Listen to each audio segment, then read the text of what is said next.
গত 13/9/25 তারিখ ভোর 3:45 আমরা অভিযানটা করি শিবপুর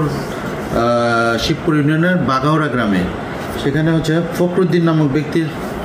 তত্ত্বাবধানে কিছু অস্ত্রশস্ত্র আছে, এই মর্মে আমরা গোপন সংবাদের ভিত্তিতে অভিযান চালাই। সেখানে আমাদের অতিরিক্ত পুলিশ সুপার মহোদয়, আমি নিজে, সঙ্গীয় এসআই আজাদ, এসআই শিবপুর ক্যাম্পের ইনচার্জ শাহ আলম সহ আমরা প্রায় 14-15 জনের একটা টিম, বিশেষিত টিম একটা, সেখানে অভিযান চালায়। অভিযানের প্রেক্ষিতে রাত 3:45-এর দিকে আমরা ফখরুদ্দিনের বাড়িতে গিয়ে তার বসত বাড়ি থেকে কিছু অস্ত্র আমরা উপস্থিত সাক্ষীদের মোকাবেলা জব্দ তালিকামূলক জব্দ করি এবং পরবর্তীতে আমরা আরও বিভিন্ন জায়গায় অভিযান চালিয়ে একটা পরিত্যক্ত জায়গা থেকে সেখানে বেশ কিছু অজ্ঞাতনামা ব্যক্তি, কিছুজন নামও জানা গেছে, এর ভিতরে হয়তো বা ছিল হলো আসাদ মিয়া নামে একজন ছিল, আরও কয়েকজন ছিল, তারা